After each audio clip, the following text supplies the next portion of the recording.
Hello，大家好，欢迎回到我们的频道。之前我们有一期视频给大家介绍了 B 型房车电力系统的配置、设计和安装。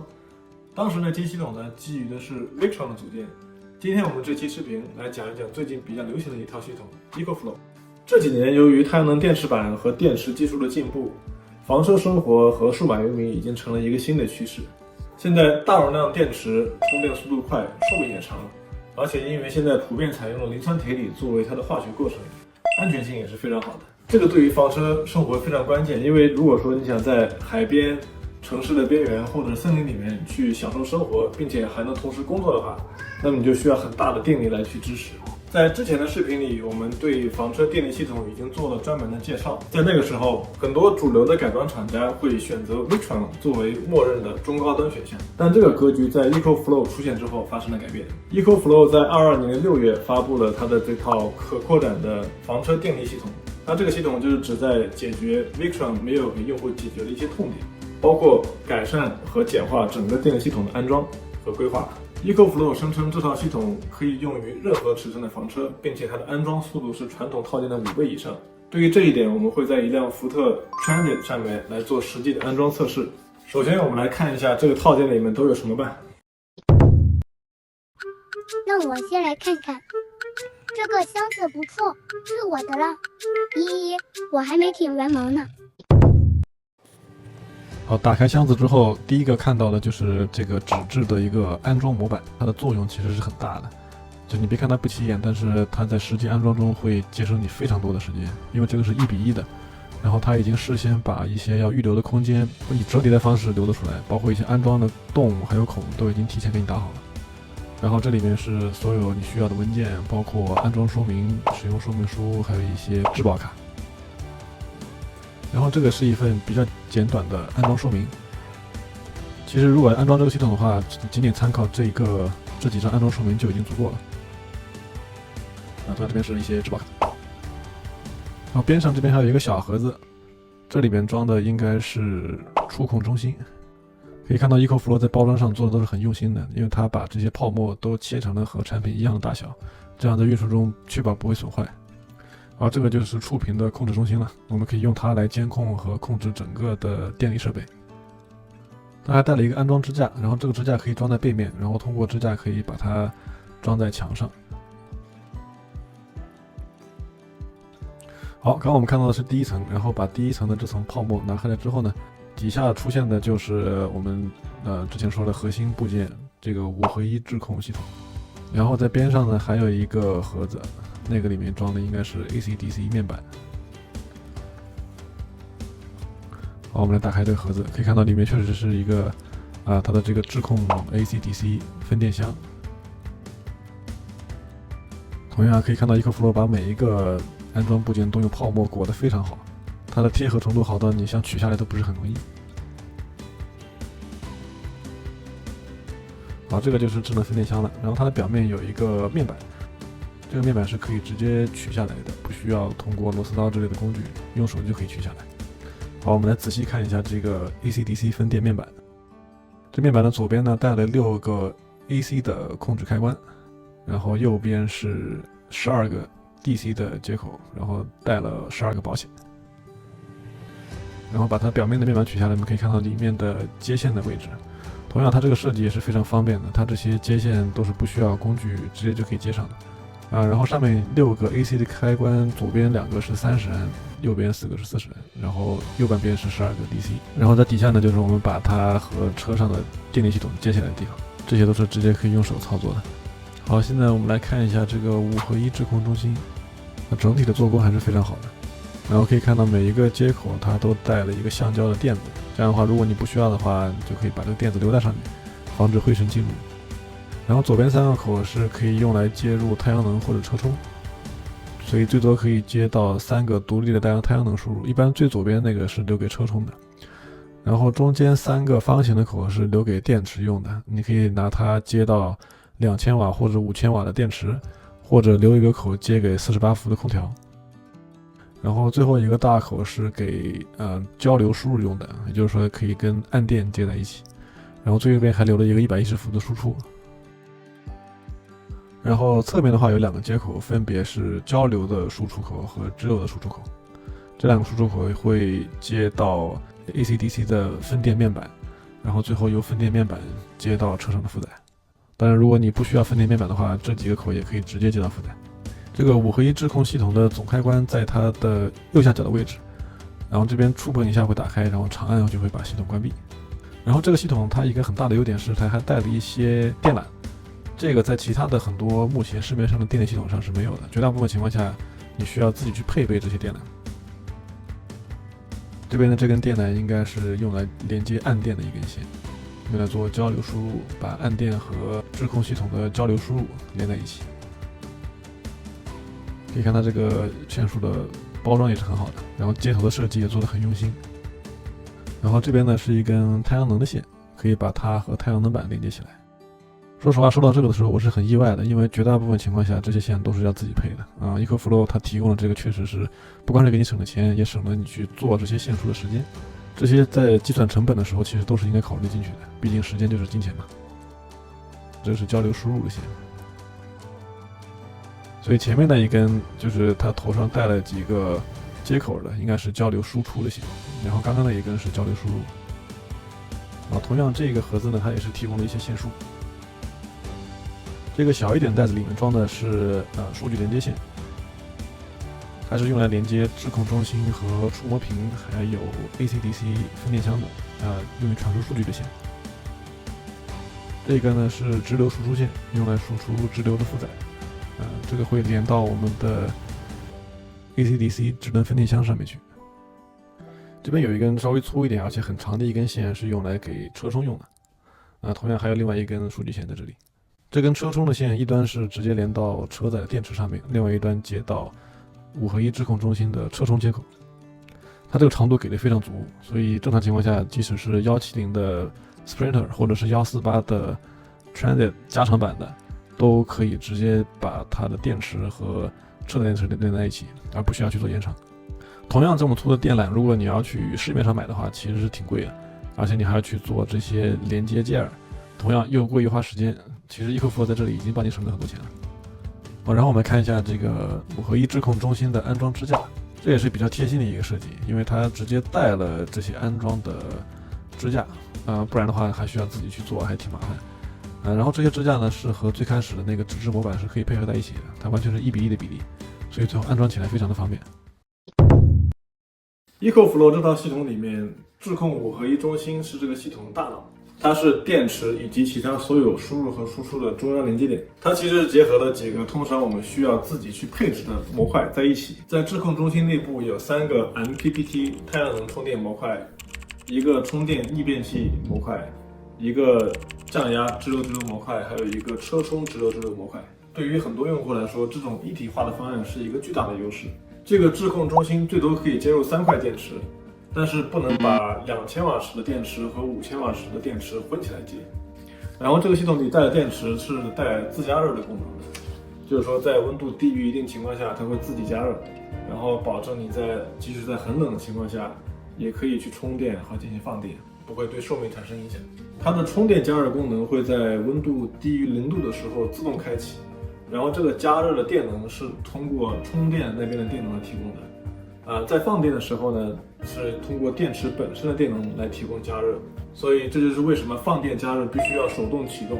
以避免过度的电量消耗。EcoFlow 这套系统它用的是48伏的电力系统，然后它通过一套降压直流模块来实现12伏或者24伏的电压输出，因此绝大多数房车上用的电力系统都是可以直接和它匹配的。然后48伏系统有很多优势但其中最大的优势就是说它可以降低整个系统的电流。它这个电流低了之后，你就不再需要用那些很粗的电缆了，也就是说你所有的电线都可以用更细更轻的来取代。除此之外呢，这个48伏系统还可以用来给更大功率的直流系统来供电，比如说48伏的空调。然后这套系统的逆变器是3600瓦，峰值功率可以达到短暂的7200瓦，这个功率足够轻松的给房车上的一些基本的电力设备提供电能，比如说电磁炉微波炉这些，还有热水器。除了这些基本的功能之外呢，这个系统还有一些值得一提的功能。第一个是它的一个自动逃路模式，也就是说你在接入暗电的时候，它这个暗电会自动把它的交流功率直接发送到交流负载上面，不会通过电池走，而是直接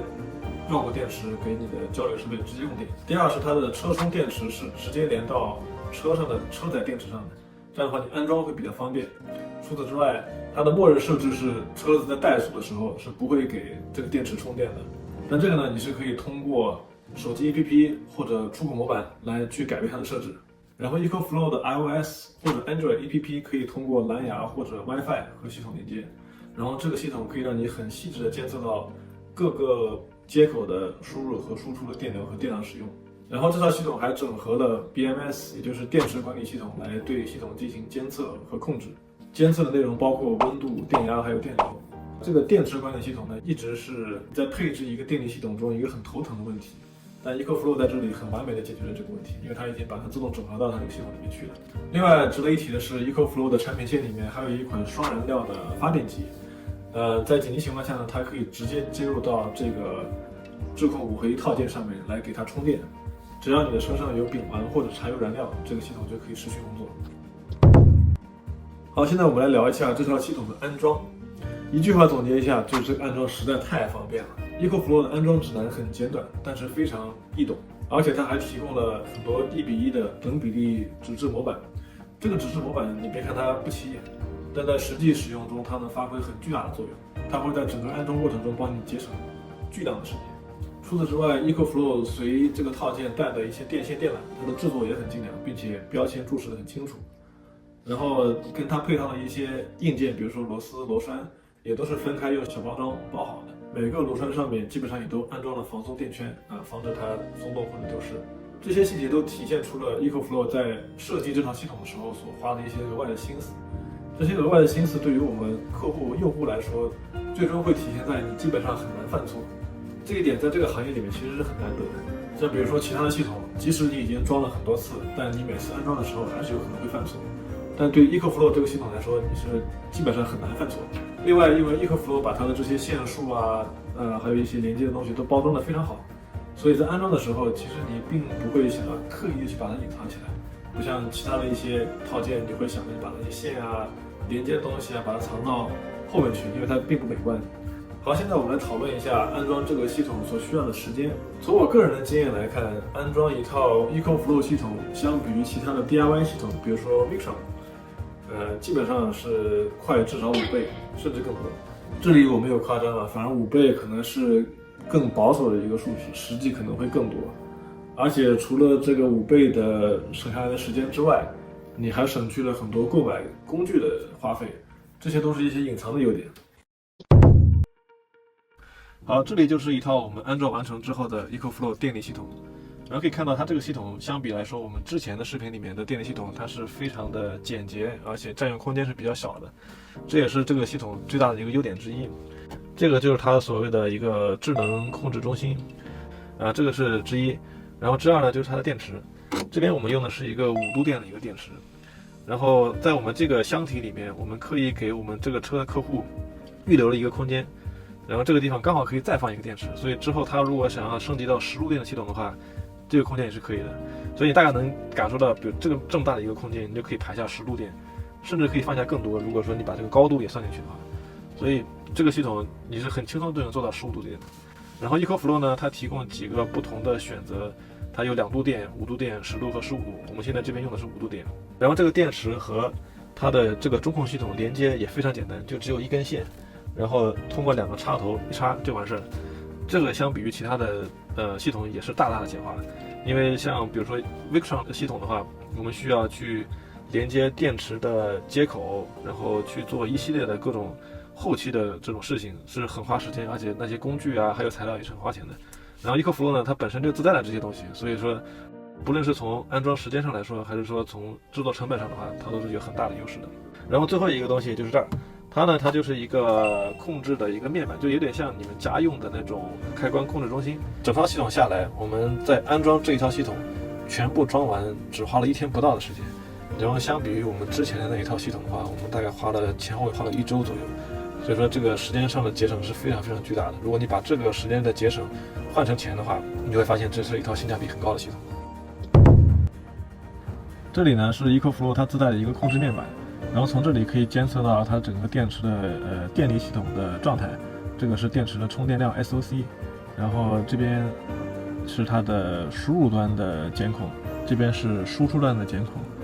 这边呢，如果你点进去就能看到现在电池的充电量，然后我们现在正好是在充电，它可以显示大概还有多长时间能够充满，也就是说基于现在的充电功率，我们大概还需要3个小时能够充满电。如果说你有其他电池接在这儿的话，这边也会显示，但是因为我们只有一个电池接在上面，所以这边只有这一个，是一个5000瓦时的电池。然后回到这里，这边的输入端呢，你就可以监控到有哪些地方在给它充电。这边呢有几个，我们现在是用暗电在充，所以这边 AC 这边显示1.2千瓦的充电功率。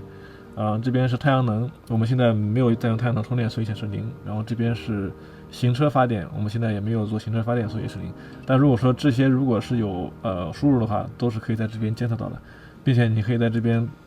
可以实现这些东西的开关。好，然后输出的话也是一样，输出的话你可以看到每一个输出端都消耗了多大的功率，然后这边你也可以通过它来实现对前6个 DC 输出端的控制，开关控制。然后如果你走到 AC 的话，也是可以监测到这边 AC 的功率的。好，聊完了安装，现在我们来聊一下我个人对于这套系统的一些看法和感受。首先，不论是从包装、做工、系统的完整度、安装的难易度、系统的综合表现以及整体的性价比来说，EcoFlow 这套系统放在整个房车的电力系统市场里面都是非常能打的，甚至可以说鲜有敌手。不过这个系统在目前来说也不是十全十美。首先是它的安装需要比较大的通风要求，它上下都需要至少留出10公分的空间来作为冷却和通风，这个对于安装的空间是一个更苛刻的要求。第二就是它的风扇噪音，尤其是接入暗电之后，它在制控中心里面的4个风扇就会以很快的速度去运转，它的噪音也是比较大的。当然，这个可以通过在 APP 或者是智控面板里面去修改你的充电功率，去限制它的充电功率的话，可以得到一些改善。最后还有一个不算是问题的问题，就是48伏空调的安装，因为它这个系统的 DC-DC 输出呢只有12伏或者24伏2种。如果你要接入48伏的电力系统的话，你需要用一根单独的电池的线，这个你需要额外去购买，然后用这根电池的线把48伏的负载直接接到电池的接口上面去。但因为你占用了一个电池的接口，所以说你整个系统最多就只能做到10千瓦时，